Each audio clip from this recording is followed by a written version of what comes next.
Have you ever seen?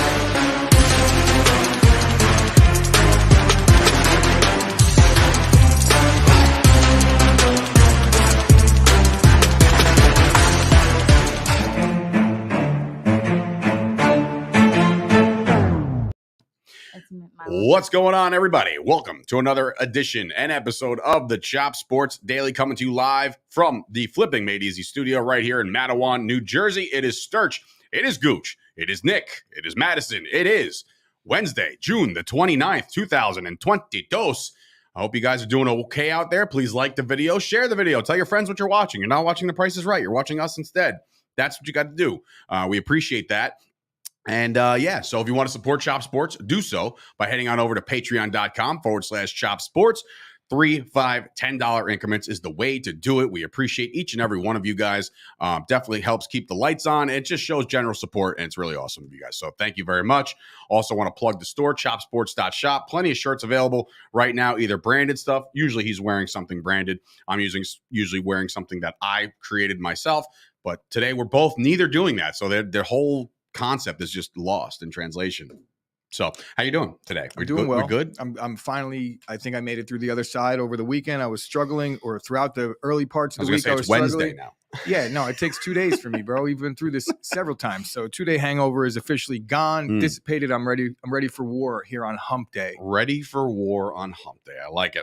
And today, for the first time, we are dropping the ever so newly popular Gooch's Rundown. Gooch, please inform us what the hell is going on in the world of sports around today. The Major League Baseball right now, we have news that Freddie Freeman, fresh on the heels of his return trip to Atlanta, has fired the rep that handled the negotiation. So there was an emotional Freddie Freeman who got his ovation, and there might be a little buyer's remorse on him leaving Atlanta for LA. The Dodgers are the best team in the NL. Yeah, but there's a little thing called loyalty, and I think that he's kind of wishing he would have stayed. That's the takeaway I get from that. Maybe Aaron Judge could take a page from Freddie Freeman's notebook and realize, like, you want to stay, bro. The grass isn't greener. Keeping it in the NL West somewhat, Fernando Tatis is on his way back. Yes, 2 weeks away from swinging a bat, flips. and I would imagine that Tatis will be back doing what he does. Exciting baseball fans, but I think he's like 6th in the NL in All-Star voting this year, and he hasn't even played a game. So very exciting. And how is that? Wait, pause. Go ahead. What? Who votes for the All-Star game? The fans. That's so he's just a highly bad popular idea. Yeah, they've got to figure it out, but it's an all-star game. That's why I don't put credence too much into when they're like a 10-time all-star, because sometimes it's just a popularity contest. For a decade. Exactly. The Yankees should have more. I think they should change that, honestly. All right. Nonetheless, sorry. Phillies right fielder, reigning NL MVP Bryce Harper. I believe he had the surgery, but broken thumb. He was hit by a pitch. He was very pissed off. Did you see that? Yeah. Very pissed off. He said he wished it was his head, because the optimistic timetable on Bryce Harper right now is 6 weeks, but it's probably looking a little more like 6 to 8 weeks. And that is good news for any fantasy owners, Dave. I know he should be back for the postseason if you could weather the storm, which you should be able to. I don't have Harper. More fallout from have Harper. You don't have Harper? No. Oh, AJ does. I'm pretty sure that I just knew that you had a man crush on Harper. So. I do have a man crush on Harper. I just don't have him in fantasy. When I said it to you the other day, I was like, oh, Harper's out. I fully expected like rage to come out of No, I don't have Harper. You were like, oh, yeah, that sucks. I was like, damn, he's handling this well for him. Well, that and the fact that I'm like one of the dominant team of the fantasy baseball league. Nonetheless, right now, more fallout from the Angels brawl the other day. Starting pitcher Archie Bradley. On his way over, which you did see the pitcher fall down face first. I did. What an embarrassing thing. Fractured his elbow, and he is out up to 4 weeks. He fractured his elbow on the fall? So fractured elbow on that fall. Tough situation. That is so good. Stop throwing at people. The Red Sox have been surging on the heels of 2 straight losses, but the Red Sox in the month of June have been surging. I believe their record up to this point is like 19-6. And through all that, they have lost a half a game on the standings. I was going to say they're still 12 and a half back. So, yeah, that's fun. I think it's 13 now. Well, I was looking at the second place team, 12 and a half game lead for the beloved New York That's it for the Major League Baseball news. The Yankees won. In the NBA, we have some New York Knicks news. They made a trade yesterday. They traded Alec Burks and Nerlens Noel. Is that how you say his name? Sure Nerlens Noel. For nothing. They basically just got rid of the contracts. And I guess this frees up more money so they could go and offer Jalen Brunson 4 years, $110 million. Wow. Not so sure about that, but look, according to all the Knicks fans, it's the best point guard that they've had in maybe 20 years. I understand all that. I still don't think it's the right fit. There was a tweet put out by Jonathan Mockery, who the sauce came into our group chat today and dropped some knowledge that this is a really good follow for Knicks News on Twitter. Mhm. And he said that they no way had to free up this much salary just to sign Jalen Brunson. So there must be something bigger at play here. Let's see what the Knicks have up their sleeve. So stay tuned to that. Keeping it here. We're actually done with the NBA. Well, hold on. Before you move on past that, besides Brunson, obviously, for obvious reasons, is this 2023 class any good, Nick, Gooch? No. So there's not a lot of names out there anyway, right? So what are we clearing this kind of space for if Brunson's your overpay, which my buddy Craig Steele, he came in, he's like, oh, here's the overpay. And I'm like, well, I can't even consider overpays anymore. The NBA salaries are ridiculous. Sometimes you have to set yourself up for the future, whereas they might not be even looking to make another move this year. I think that would be the smart play. I don't know that they have room on the roster. We talked about it with Kyle. They just made room for 3 guys are gone. Understandable, but they drafted 1. There's a potentially a guy coming from another country next year. So they have guys in the pipeline because they're international players.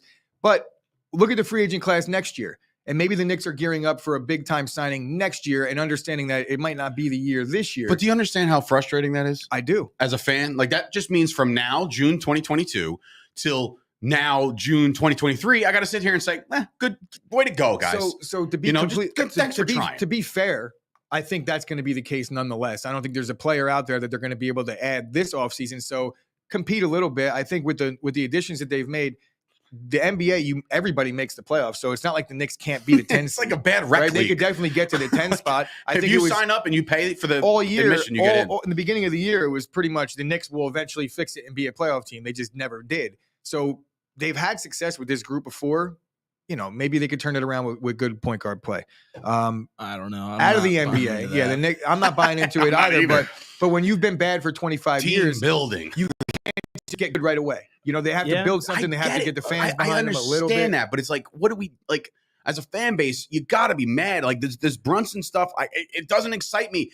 And while I understand the moves and you're trying to clear space, if that's your move to make the space, you expect the Knicks fans to be like, yeah, like Brunson, baby. Like I don't think that the Knicks should worry about what the Knicks fans think because the Knicks fans don't know what the fuck they're talking about. Hey, I've seen more infighting. I've seen more infighting amongst Knicks fans than I've seen in any fan base. No, this is all over the internet. Yeah, guys that are on the fence about what they've done, they just don't know. And then there's guys that completely on Dave's side that they think they're just don't know what they're doing. And then there's other guys that are like, look, they're following a plan and they have to stick to the plan. I think that's what you should not worry about what a fickle fan base does or thinks of you and your decision making. You can't. Especially in the New York fan base, like you have to. The New York market is tough. And they should put out a statement.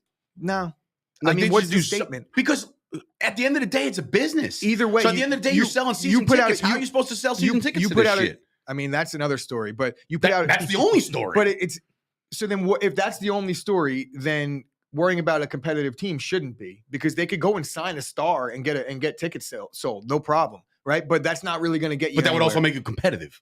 Would it? Yes. They weren't really all that competitive when they made the splash signings 15 years ago with Melo and Amari. They had like one good. They had a good. They had one good run, the 5 seed, something like that. Yeah. But whatever. In any event, that's what I'm saying. Like you're like, oh, they shouldn't worry about the fan base. They shouldn't worry about what they're saying. They shouldn't worry about how they're feeling.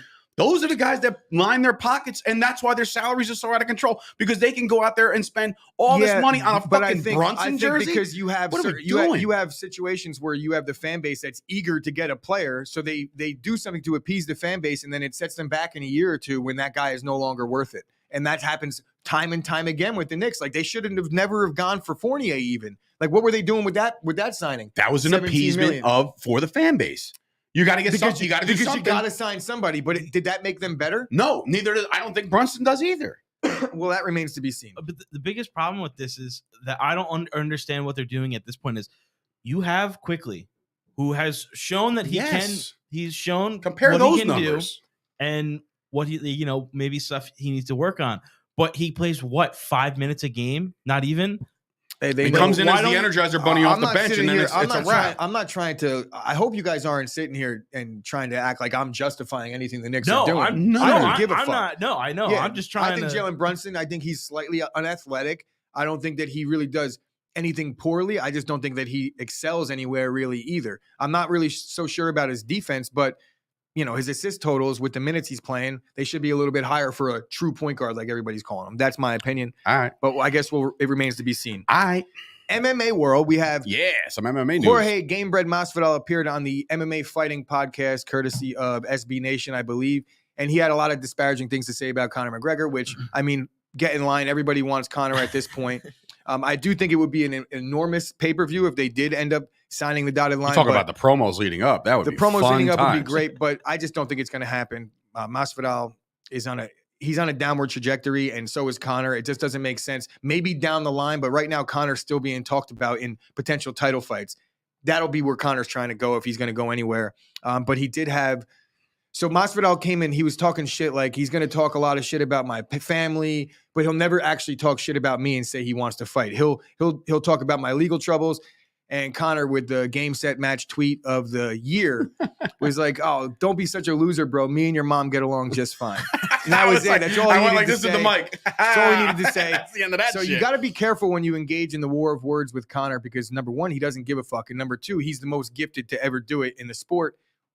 Say what you want about him, the guy's gifted on the mic. Do you think, given the times and like when things were at their prime, and McGregor still can spit fire, right? He definitely is the king of spit. But who would you say, if anybody, the king of spit? By the way, that didn't make any sense. The king of shit talking, I guess. But in reality, is Conor McGregor the best shit talker of all time in MMA history, or do you? I would give Chael Sonnen a run at that. See, I think Chael set the blueprint to a degree, but Chael was more of... He was more direct, I guess. He was more direct, and Chael was a genius, and he was the first one to actually, really flip the entire media. I love Chael Sonnen. And he talked himself into several title shots the same way as Conor did. So very similar, but I think with Chael was more of a WWE approach. With Conor, it was like, when I see you, I'm going to fight you anyway in the bus. And I'm going to throw a dolly through your bus. Conor was just... Okay. I don't know. Conor had this international thing about him because he had the Irish fans. And when he came here, like, there was just the entire world was captivated by Conor. And the Aldo, that whole world tour. I think it was a perfect storm that led to the whole Conor McGregor situation and the international aspect of it as well, where Chael was good, but he wasn't really the best fighter. He wasn't knocking guys out. When you combine what Conor was doing, he was predicting that he would knock you out as soon as he touched you. And then he was knocking you out as soon as he touched you. With Chael, he was getting in there and taking you down, and it turned it into a wrestling match. So I think that separates them in that regard. Yeah, I've always just like Chael Sonnen's one of his promos about the what is it with the brothers? Which brothers? The Nogueira brothers. The Nogueira brothers. Doing jiu-jitsu. Jiu-jitsu, and then he's like, he tried to feed the bus a carrot, and he thought it was a horse.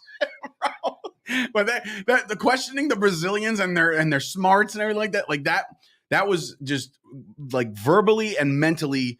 Yeah, taking your soul out of your body. And then he dominated Anderson Silva for 4.5 rounds and got submitted. So I hate that. I remember watching that fight live. I was so disappointed about that fight. But anyway. So that's it. That's it for the Gooch rundown, the debut. I like it. The debut. Did you like it? Did you like it? Did you like it out there, folks? Tell us about it. Tell us if you liked it. Anyway. So I do have a critique of it. Which I think we'll just talk about it right on air. Fuck it, right? Oh, okay. Here we go. So, we have a business meeting happening right now. So what I would like going forward is to complete my rundown, and then after we assess the entire, then we get into it. It's like the rundown, boom, boom, boom, boom, and then we'll be like, all right, this was cool about this, and then we get more into the translation conversation. Shut the fuck up, Dave. I'm trying to get to my rundown. This is a new thing, and I think that we're massaging this and making it work as we go. And hey. Okay. Full transparency here at the Chop Sports Daily. Yes, let's do it. All right. Anyway, I do want to let you guys know that part of the Chop Sports Daily is being brought to you by the Fusco Insurance Agency. I, for one, did not decide to bring the paper, and I don't know where it was. I had everything here. But anyway, we all know about Fusco. We all know that he can create a comprehensive retirement plan so you can get, oh man, I'm trying to do this off the cuff here. They give you the tools to be your own. That's Enterprise Rent-A-Car. No, but anyway, for Fusco, FuscoInsuranceAgency.com is a complete powerhouse of an agency. He offers so many things. One of the biggest things is the comprehensive retirement plan. So you're not going to have to worry about any money right now. Your future will be secured, everything like that. Fusco's our guy. I'm very sorry. I have 2 papers here. You have these 1, 2. I had 3 about 14 seconds ago. I don't have it. And I promise. I don't have it. So what I do unfortunately, I'm sorry, but Michael Fusco, my guy, our guy, we thank you for your support. And of course, visit FuscoInsurance.com. I do have a promo code to get 20% off all products on manscaped.com. They are equipped now with the Platinum Package 4.0. It comes with everything you need to keep your balls fresh and clean. It's got the Lawnmower 4.0 equipped with the LED 400K LED light, so you can use it in the dark. I don't recommend that, but sometimes the dark underbelly of man gives you no choice. So then you use the 4.0, and then you couple that with the lather and all the creams and the exfoliators, and then you take the Crop Razor 2.0, and you get it even closer to that pristine nutsack that we all know and love. I'm glad you love your head on nutsack. over to manscaped.com, use the promo code SHOPSPORTS, and get that booty hole gleaming. Good Lord. Okay. Well, anyway, those are the reads for the day. We also want to give a special shout out to HaterFantasySports.com and, of course, Absolute Eyewear, also always heavily involved. As Madison's here, she's giving me the stink eye. Like, you better mention her. You bet. No, I'm just kidding. But anyway, Absolute Eyewear is one of the heavy sponsors of the show. Also, Curtis Sells Houses, who with EXP Realty, he'll be here later on. Well, he'll be here tomorrow. Oh, and I missed my I think I drunkenly said I'll be at Absolute Eyewear on Tuesday for glasses, and I definitely didn't show up. So good thing we didn't put an official appointment in. And I know I can't show up today because Absolute Eyewear isn't open on Wednesdays. Why is that? Softball. So Craig can go play left field for Jimmy Palumbo's retired softball team. All right. So in any event, big news in the world of the NFL last night, as Mr. Scary Terry did not reset the market as I once predicted. Okay. I came on this show and I said, when Terry gets paid, he's going to surpass the rest of the guys because that's what the market dictates. I'm here to tell you that I, Dave Sturchio, was wrong. He came out here and he did get paid. Don't get me wrong. He got paid. His guarantee is or his contract is worth up to $70 million, 3-year deal, extended on top of what he's doing right now. $53 million in guarantees, 34.6 fully guaranteed at signing, which again, I don't know. Maybe there's kind of some like loopholes or something where he can't get all 54. I don't know. But anyway, it averages out to 23.3 per year, which puts him behind some of the better, well, definitely better. I would say better receivers in football, because I'm going to bring them up right now. These are the top, and I messed this up because, of course, I rushed through it today, but these are the top receivers right now. There is one missing from here. There's one supposed to be in A.J. Brown's spot at 25 because Cooper Kupp is making 26.7. So Cooper Kupp would actually rank right behind DeAndre Hopkins. But here we go. These are the top 5. Well, some of the top 5 guys. Tyreek Hill, $30 million a year, right? And then you got Devontae Adams, we know, 28.25. And, of course, 27.25 for D-Hop. Diggs is making 26. A.J. Brown's making 25. So these guys all are getting paid more, justifiably so, more than Terry McLaurin. Now, I preface that. Preface. Yeah, I did say the word right.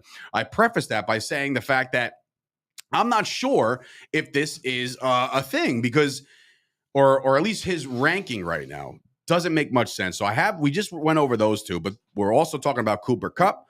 We're talking about DJ Moore, who's also $20.6 million a year. So now Terry McLaurin, if you're doing the math at home, Terry McLaurin now makes more than DJ Moore at 20.6. He makes more than Keenan Allen and Mike Williams at 20.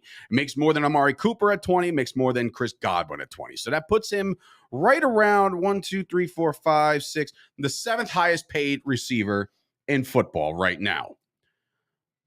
Justified? I believe it is justified. Okay. Go on. Sound off, because I don't know about this. So, I mean, I'm going to draw a lot of comparisons to the Dak situation just to make you see the light in this regard. Whereas right now, I don't think that Scary Terry is a bona fide. I said it. Yes. I don't think he's a bona fide, clear-cut top 10 receiver, but I think he's definitely on the fringe. And when you're due the contract, which he is, you get paid accordingly. So if DJ Moore was a free agent this year after the market was reset, I guarantee you DJ Moore will be seeing $24 million. Can I give you some numbers? Yeah. Based off of that. So we just saw DJ Moore just got paid. Last season, though. Fine. Yeah. But still, $20 million, right? So all of a sudden, Terry McLaurin gets his contract, okay? DJ Moore to Terry McLaurin. DJ Moore had 93 catches last year. Terry had 77. That's a big, significant difference. I don't care if McLaurin missed a whole lot of time. I don't even think he missed a lot of time. Maybe a game, if that. The yardage, 1157 to DJ Moore and to 1053. So just about 100 yards more there. The touchdowns were very similar, but that's just one. DJ Moore. So DJ Moore had more catches and more yards. But how much more yards? Not much. 1157 to 1053. So about 107. 93. So about 16 more catches. To me, they're basically the same exact receiver in terms of the usage. Like, how many targets did they get? Did he get 20 more targets? Because I did look at the targets as well. But also, just to compare, Keenan Allen, right? So we just said that Terry McLaurin had 77 receptions last year. Keenan Allen had 106. So he went way above and beyond Terry McLaurin numbers. The receptions 157 to 130. And then the 6 touchdowns for Keenan Allen, 5 for McLaurin. So now to this point, and when did Keenan Allen sign his deal? So, but now you're making my point. I'm making that people reset the market even if they're not even as good as other guys. Devontae Adams wasn't even a top 10 paid receiver ever going into this. Like, he was getting paid like $17 million a year. So, okay, and he got his new deal, and he's now second in annual value. But when he signed his deal originally, he was getting a really nice deal, and then he got, in the 4 years since he signed it, it got passed by everybody, which is what's going to happen to McLaurin. So as we look at guys, but McLaurin's 7th, so he's going to wind up being like 11th or 12th in 3 years. So if I'm looking at receivers right now, you got to take out the guys that are on their rookie deals that are like just a year or two before Terry McLaurin, which you got several guys. You could pull up the next graphic, Nick, because we're going to start talking about other receivers now anyway. Okay. So if you're looking at guys like Jamar Chase, Justin Jefferson, I put them both over McLaurin, but they're not due money yet. When they both sign, guess what? They're going to get paid more than Scary Terry did. But they're also better. Fair. And they're going to reset the market, which is, we're going to talk about numbers. What's Justin Jefferson going to get paid? He's going to get paid $33 million a year. I mean, probably 31. Definitely 31. He'll definitely go over 30, which is where Tyreek Hill sits. And then the year after that is Jamar Chase going to then reset. He'll get 32. Probably, right? So that automatically in the next 2 years bumps Scary Terry down.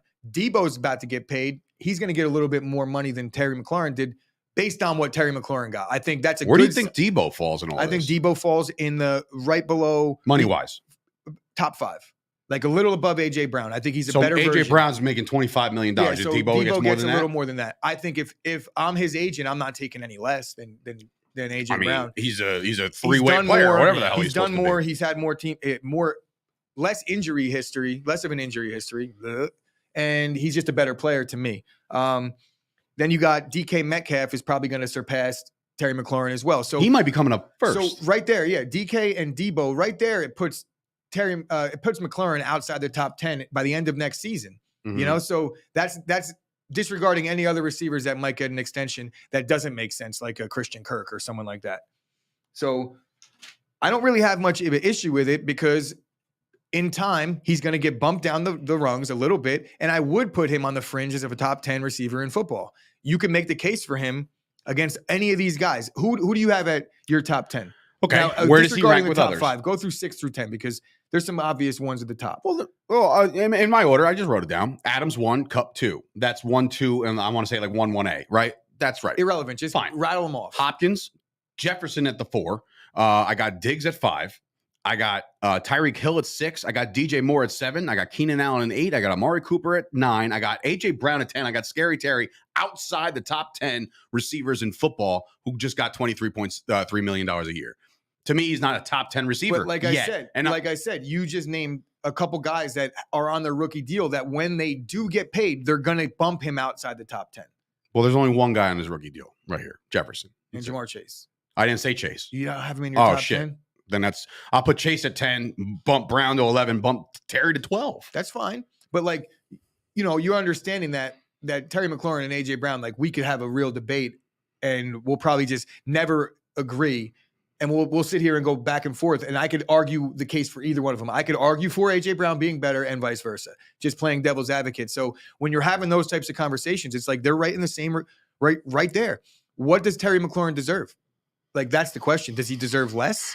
I don't think he deserves less. I want to say that Terry McLaurin, just based off this numbers and the numbers from last year and guys that are already better than him, Chris Godwin had 98 catches. Chris Godwin's on an ACL right now. But I'm saying he's got $20 million. But Chris Godwin's on an ACL right now. I'm just comparing numbers from last year. So I get it.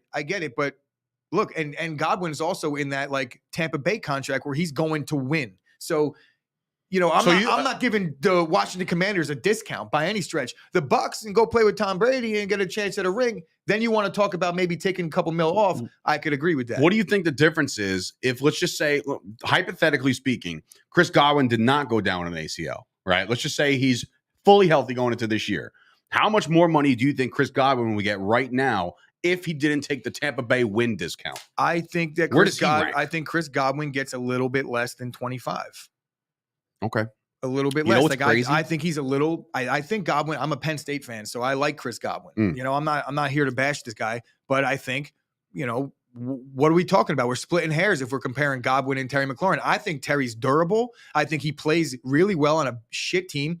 If you want to talk about usage, look at the percentage of how many yards the Washington Commanders have gotten over the last 3 seasons, and look at how many times it's been Terry McLaurin. Like, he carries that offense. He's had 7 quarterbacks. Could we talk about the quarterbacks that he's played with? Yeah, sure. It's let's Heineke. go. It's 1 game with Fitzpatrick. It's Dwayne Haskins. Rest in peace. It's who's the other guy? The Kyle Allen, right? So who? And he's had 1,000 yards and 80 catches almost every single year with solid touchdown numbers. Terry McLaurin in a better situation would be, no doubt about it, a top 10 receiver. Yeah, I think it works. I think it's the case. And when you break down a lot of that too, I feel like quarterback play has a huge impact in that. And the fact that he's put up the amount of numbers that he's put up, even just last year, he had 98 receptions, 1,300. Who had 98 receptions? Was it? Oh no, I looked up. He had 77 last year. Either way, still a really good year. And that's with Tyler Heineke. Catches, so a good receiving, an average yards per catch was up. Like, that was one thing that you could knock him for in his first 2 years, and he improved on the one thing that you would knock him for. Do you think by default, and this is an argument, I'm just saying, like, this is an actual conversation to be had. Do you think Carson Wentz improves this guy's value? No. I mean, I say no, but you might think so. I think for as long as Carson Wentz is able to stay healthy, yeah, he does improve his value, because he's at least, look, Carson Wentz, I'm not sitting here singing his praises, but you heard the guys we just named, right? Yeah. So how could it not, right? Because I think Tyler Heineke and Carson Wentz are on the same level. I think Heineke or whatever the fuck his name is, he's a little bit better of an athlete, but he's not as good of a passer as Carson Wentz. He's just not. I think Wentz is good. Wentz hasn't done anything for me to rule him, and that's not because he's an Eagle and a Colt. Even with the Colts, played winning football. Couldn't get it done. Played winning football in a lot of games last year, and then had some really bad moments that you just couldn't excuse. Right. So I think the numbers will be good. I don't know that the win totals will translate with Carson Wentz though. Right. But Nick, go ahead. I cut you off. No, that's all right. For starters, don't worry about it. I was trying to compare his stats to Chris Godwin, so I read Chris Godwin's stats before, so it is 77. I know. So, I was there.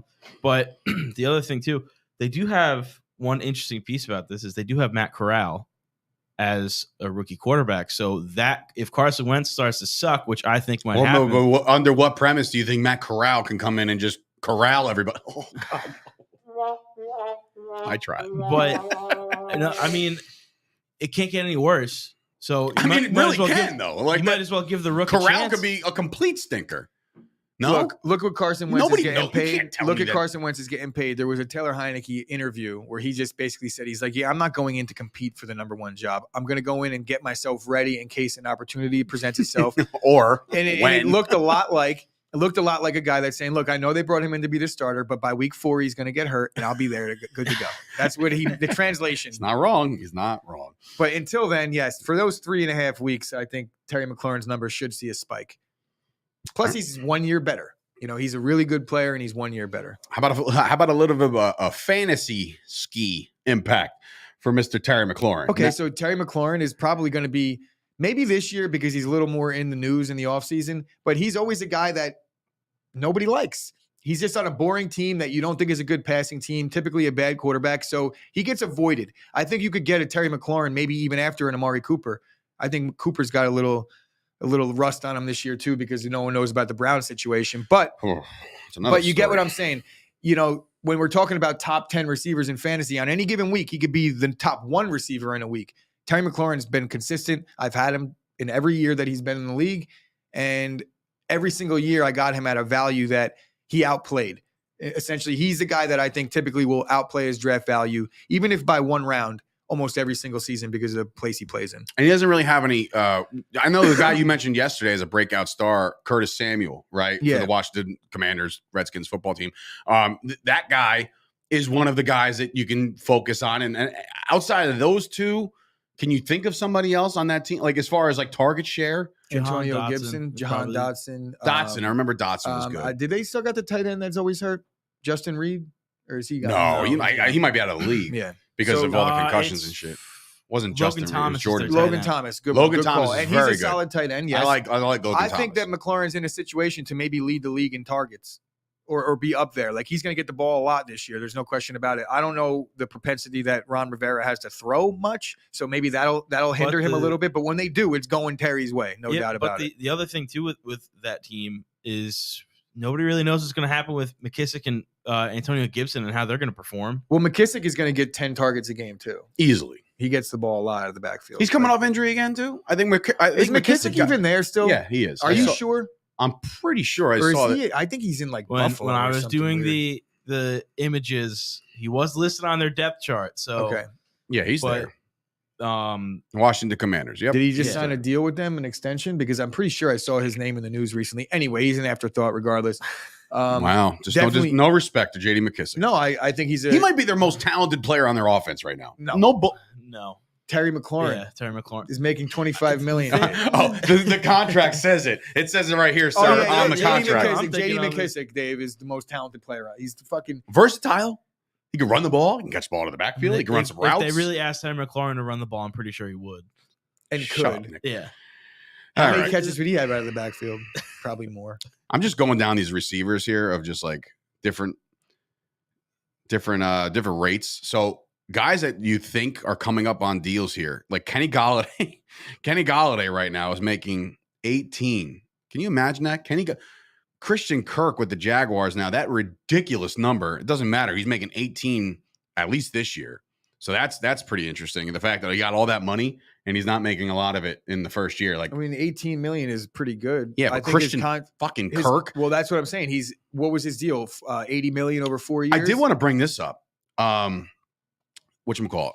He's probably also got a sturdy signing bonus right away, so there's no need to give him all that money. We all talked, and we all have been romantic on the Los Angeles Chargers, right? And justifiably so. You know, you got Madison's boyfriend as a quarterback, Justin Herbert, right? And then you have Austin Eckler. If he stays healthy, he'll be fine. He's actually very good. Mike Williams and Keenan Allen both become free agents at the same damn time, future voice. And of course, they're both making $20 million. Is that insane? Like, here are my Cowboys who have to trade away Amari Cooper because one guy makes $20 million. And yes, here comes it's because Zeke's contract and Dak's contract and all this other shit. But imagine, like, Justin Herbert's sitting there pretty on a rookie deal, right? And his two top receivers are both making $20 million a year. They both become free agents, I believe, 2025. So it's like, holy shit, their window is here because once they have to pay Herbert, who's going to, speaking of reset the market, like Herbert's going to reset the market of quarterbacks. They got to do something because they're going to be way over their heads. Well, I think by the time 2025 hits, you could probably see a significant decline in Keenan Allen's play. So I don't think he'll be worth the $20 million at that point. No, and I don't even think Cooper's worth the $20 million. His price tag right now. Considering what some other guys are getting, I would put Cooper right in that range. As far as Mike Williams goes, he's only had one good season, so I need to see more out of him. I think a lot of that has to do with the situation he's in. He's in a really good spot. They have a lot of weapons on that offense, a lot of time, and a quarterback that could throw. So Mike Williams you put a lot of receivers in that spot, and they're going to do numbers. There's some bargains over here too. I'm not so sure that Mike Williams is worth the $20 million, but he was productive last year. You know what? It's another situation I could bring up, right? Like the contract between, we said that Justin Jefferson's going to literally like absolutely slay the market, right? When he's ready to go. Bro, they have whatchamacallit. I was just saying it. I was just singing his praises yesterday. Oh, Adam Thielen, right? He's making 14.8. He's in a lame duck year. I was just going to say, I don't think he's a Viking going like that's going to be very hard to keep both of those guys on that roster, especially if you want to keep guaranteeing Kirk Cousins all his money. You're not going to be able to keep those two, not together. They've been playing it on a and year they got by the year. new kid. They're I like think playing he it came on on like a year by year basis with Kirk Cousins. They have actually a really good situation because I think he knows he's not good enough to get that long-term deal, but he's okay just taking the 40 a year that they're going to give him. Well, I mean, it was even a Insanity. stretch to give him that massive first multi-year contract when they gave it to him. It was, but then it turned out to be not so bad at the end of the day. Like, I don't think Kirk Cousins didn't live up to it, considering what other quarterbacks are doing that are getting paid. I'm not a big Kirk Cousins fan. He can't win big games, all that, but his numbers, his counting stats are there at the end of the year. Yeah. And it puts him in a situation where every year they get to reassess. A lot of the times that Kirk Cousins was taking these big deals, it's just putting a year at the back end and it's finessing for salary cap reasons. So that's basically what he's been playing along while getting paid. Looking ahead, just for argument's sake, as far as like resetting the wide receiver market, I'm looking at next year's wide receiver free agent class. Ready for this? The top guy right now, you would assume, is Nelson Aguilar. And ready for this, just quick list. DJ Chark, Marvin Jones, Byron Pringle, Alan Lazard is due a payday. Well, he just That'll signed be his fun. tender, yeah. But I mean, AJ Green, which is obviously Nick's favorite player in the league. Jarvis Landry signed a 1-year deal, so he's out. But the wide receiver market is bad next year. So the fact that all these guys are getting paid now is very, very good for all these teams that are settling up right now. Because next year, if you want to add a receiver, you better look to the goddamn draft. Because I don't think it's happening. It's also good for these shitty players that are going to end up being the best available wideout. So there's going to be like a little bit of a bidding war for guys' services that aren't really worth the money. And if you want to improve there, you're going to have to. But what's the draft class look like? That's another story. But now, in free agency, talking numbers, right? I'm looking at the running backs. Now, I know that guys like Kyle Kerms have gone absolutely apeshit about Zeke's contract, and everybody's looking at Christian McCaffrey's contract as one of the worst works of art they've ever seen. Looks like a fucking Picasso payment. What the fuck? It looks Picasso like shit. Painting is what his contract looks like. But next year, ready for this? Who's getting paid out of the running backs? You got Saquon Barkley. No. I'm very curious to know what happens with Saquon Barkley. If he bounces back. Yeah, but that's the biggest if you've ever said. The Giants are not paying Saquon. They're not going to give him What if he has that year, though? They're not going to give him Zeke money. They're going to give him a decent chunk of change. It's just going to be look, you haven't really done much until this year. This is what we're going to give you. There are plenty of running backs better than Saquon, I think, on this list. Kareem Hunt is a free agent next year. This is not the regime that drafted Saquon, so I don't think there's any ties to him whatsoever. He hasn't done much as a Giant outside of his rookie year. He's like 3 or 4 years removed at the point of when he's going to get paid. I don't see a bounce back in his future because I just don't think he was really that good of a player for NFL purposes. Like you get him in space, he's okay, but you can't hand him the ball for a guy his size. I don't want to talk about it. Okay, sorry. I don't really care. I just think Saquon's not getting paid. He's going to get a 1-year deal wherever he goes, probably. Well, to go back to the wide receiver market, and he's for not a second, going to bounce back this year. 2024. Looking at that's quarterbacks. We got Kyle come in with the comment saying Adam Thielen is born and raised a diehard Vikings fan, went to a small college in Minnesota, and he's lived his whole life in Minnesota. Don't think he'll leave. I don't think he'll have a choice. I don't know that Minnesota is going to pay him. And if somebody else, hometown discount, somebody else will. You see what these receivers are getting, and if he's able to get 18, 17 million on the open market, which I think he might get, the Vikings aren't going to match that, and he has an obligation to do good business. I think he'll be fine if he has to move for a month or two or a year or two out of Minnesota. I know you don't want to talk about Saquon Barkley, but there is a question from Tim Riley in the comments. If he ain't going to the Giants, where's he going? Do you think this is going to be a team desperate enough to say, like, this guy's been banged up to shit? People are going to kick the tires on Saquon. They'll run the market. They'll run through the market and see what they could get. If a team signs Saquon to a 3-year deal, I'll be fucking so shocked. Bro, the running backs don't get the respect after they don't, you don't come back after 3 years bad. Like, it's not going to happen. I don't care what anybody does. If you have the usage that they've had, the injuries that they've had, you're going to tell me that I don't know who it's going to be, but it's going to be a 1-year deal, and it's going to be a chance to compete for the job. Nobody's bringing in Saquon to be like, look, this is our prize free agent. It's not going to happen. Not with his injury history. If you think Saquon could bounce back and get 1,200 yards or something like that this year, I don't know what you've been watching for the last couple seasons, but it's not looking likely. So no way Saquon is going to get a big deal, but he'll probably be a Cowboy. That's just, I think I'm sorry? That's just not me being a biased Giants fan. I think he can because with the improved offensive line, the improved offensive coordinator, no more fucking Jason Garrett calling bullshit plays. Princeton royalty, first of all. Listen, second of all, watch your Show me a running back on the Giants that filled in for Saquon that wasn't better than him over the last 2 seasons. I don't think any of them were. Yo, what? Bro, Booker was a way better running back. Booker was better. Booker was, who was the guy with the neck? Wayne Gallman was better. Gallman was better, and the kid who cashed in with the Falcons. Was that Gallman? Yeah. Somebody cashed in with the Falcons after being better than Saquon the way Barkley. They hit the hole was Barkley better. is not delivered. Everybody knows that. You can't be a Saquon Barkley apologist after watching the first couple years of his career. The first year, because he keeps getting hurt. First year he did amazing, but that was it. But define amazing. He made a couple jump cuts, and people were like, "Oh my god, you see his quads?" Bro, I think he led the NFL in yards from scrimmage. So that's pretty. Well, whatever the case may be, look what he's done since. Well, I'm just saying, what was amazing about his first year? That he was really good his first year. He was the number 1 pick going into fantasy football circles in his second year. You know, it was like him or McCaffrey. It was take your pick, and then he fell flat. They actually both fell flat. So, literally. Did you cautionary tale? Did you by any chance hear the newest? I mean, Michael Bennett's been retired now, or out of the league for a couple of years. Did you by any chance catch that podcast that he was on, or like at least people have been talking about what he said? Oh, with the Brandon Marshall thing? No. This is new. This is brand new from Michael Bennett. Not Michael Bennett. Martellus Bennett. Martellus Bennett. Sorry, the unicorn, the tight end, former Cowboy, former Giant, former Patriot, Packer. Former Packer. He was a Packer, bear. a bear. He was everything. But Martellus Bennett was serviceable. I want to say he's good, right? He went on this podcast yesterday or 2 days ago, whatever. They played it today on the Fan. And they asked him why they couldn't get it done in New England when he was there in a playoff game. And he literally said, because Jimmy Garoppolo was a bitch.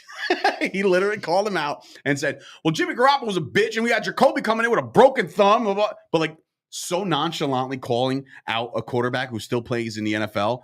That, to me, that's just like, I don't know, man. It's the most cringeworthy shit in the world. You want to talk about a bitch. But a bitch, We're going to talk about a bitch. Martellus Bennett faked an injury. He actually got his contract voided with Green Bay and tried to sue because he didn't want to play. He faked an injury.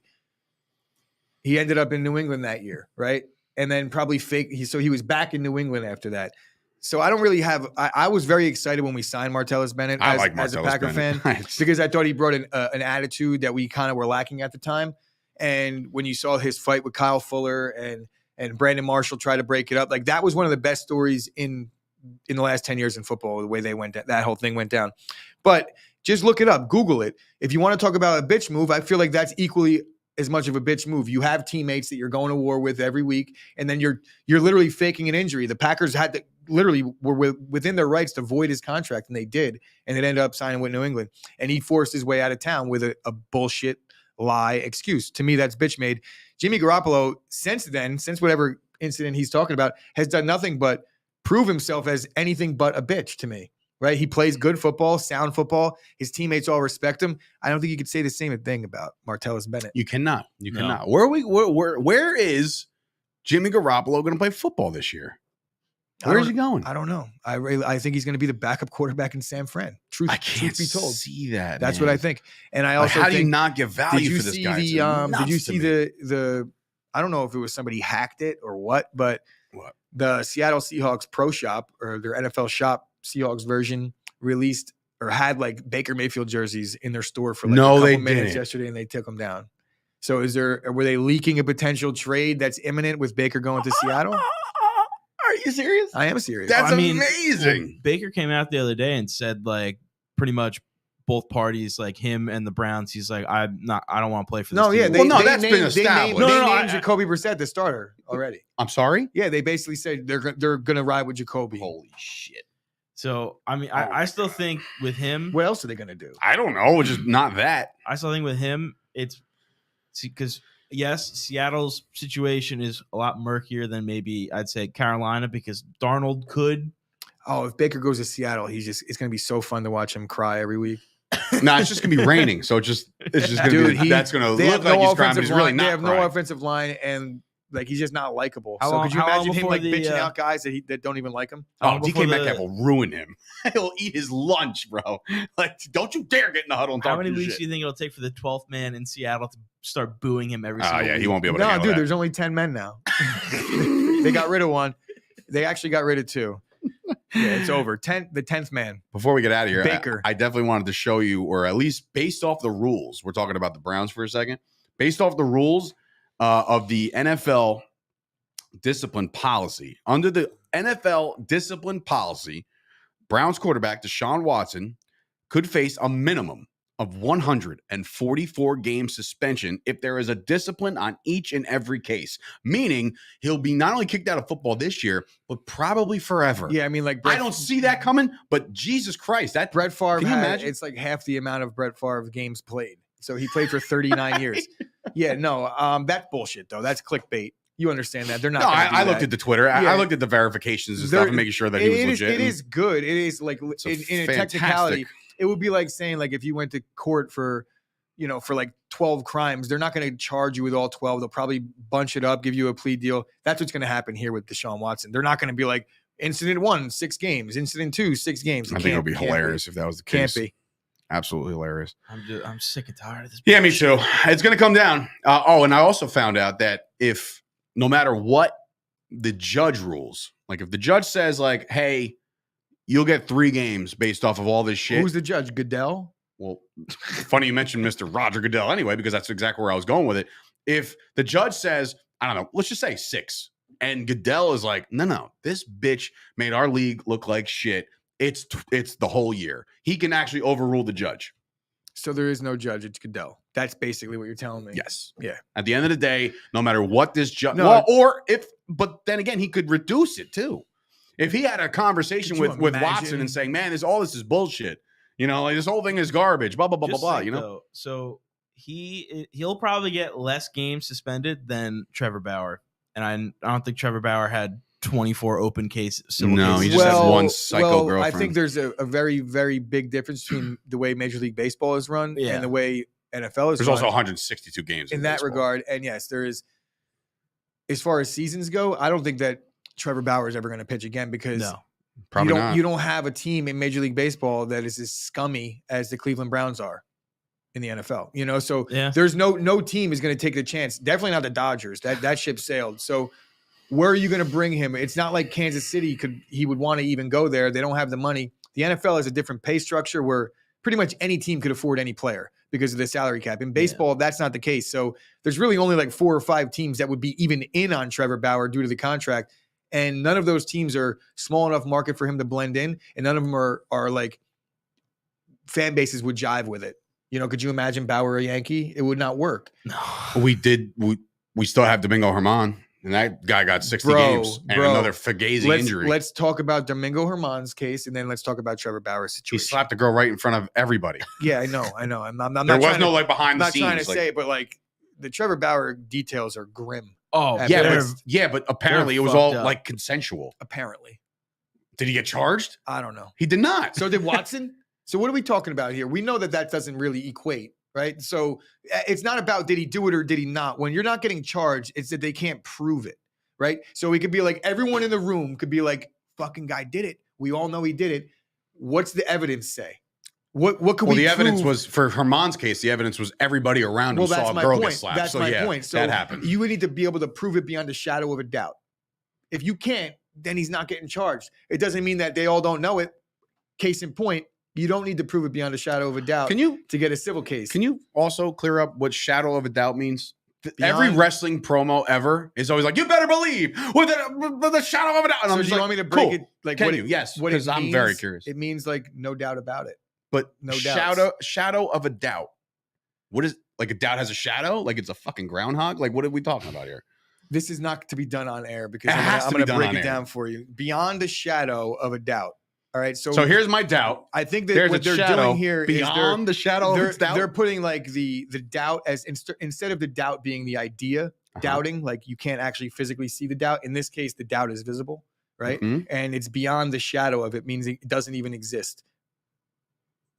Got it? No. Wild. No. I don't You know learn that that's more true. I did my best with every the day. context clues presented to me in the question. That's why I didn't want to do it on air. I mean, listen, I've heard it a zillion times. I'm a wrestling fan. Every promo. Maybe it's this. Since a doubt isn't not a real thing that you can't see, there is no shadow on a doubt. So it's beyond the shadow of a doubt. It's just like it's like the black hole of fucking your thoughts. No, this is some shit that I think that's where you go when you die. You go beyond the shadow of a doubt. Even Madison's like, welcome, right? Madison, what does that mean? What does that question mean? Or that phrase mean? It says, any doubt at all, we need to convince him beyond a shadow of a doubt that the plan is sound. So they use a shadow of a doubt that he's lying. So they use the definition.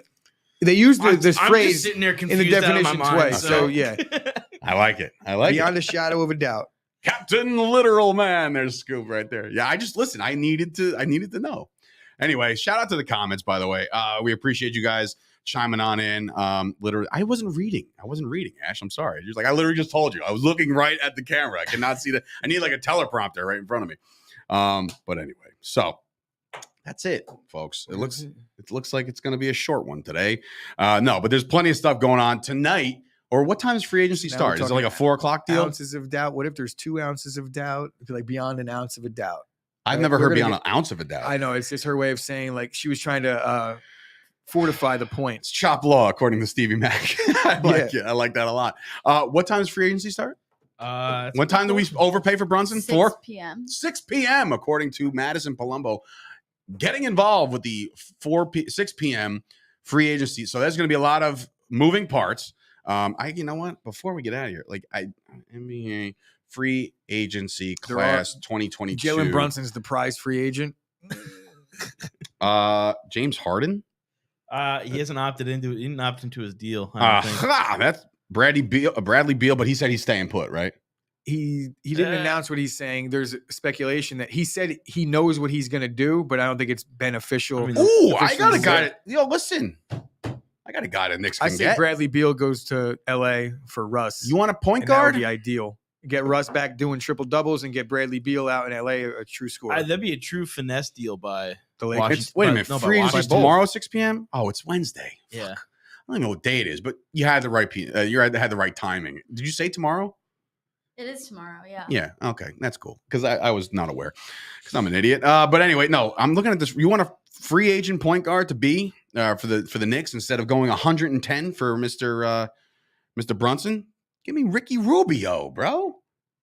I like him. He's probably a lot cheaper than fucking Brunson right now. You know, he's not staying, as good. He's not staying in front of anybody, and he's more of a backup. But I do think Rubio will be a good fit in any team. Zach LaVine is a free agent. Rubio's a good fit for anybody as a backup point guard. He can facilitate, and he plays really smart basketball. So Rubio, cheap. You think the Warriors are going to bring back Iguodala? He's a free agent. Probably mid-season. We'll get into it. He's probably we'll get into it tomorrow. Free agency starts tomorrow for the NBA. Try that one more time. The free agency starts for the NBA tomorrow. We want to thank Rubio is also 76 years. Yeah, but that's in his country. So maybe he's younger here. That could be a thing too. Beyond a shadow of a doubt. I'll do it for myself. Anyway, ladies and gentlemen, that's been a show here on the Chop Sports Daily. Be sure to tune in each and every day at 11 o'clock right here on the old YouTube channel. We appreciate you guys watching. Please like the video if you've watched this. If you're watching this for the first time live, if you're watching it later on in the day, a like goes a long way. A like goes a long way. I kind of like that quote. Might get it tattooed. For Sturch and Gooch, and of course, Nick and Madison in studio, we thank you guys for joining us, and we'll see you guys tomorrow. Fast forward 2 seasons when CeeDee Lamb is getting his contract and Dave justifies him getting the same deal that McLaurin got with slightly worse numbers. No comment. I said it at the end because you couldn't comment. They'd fire you up.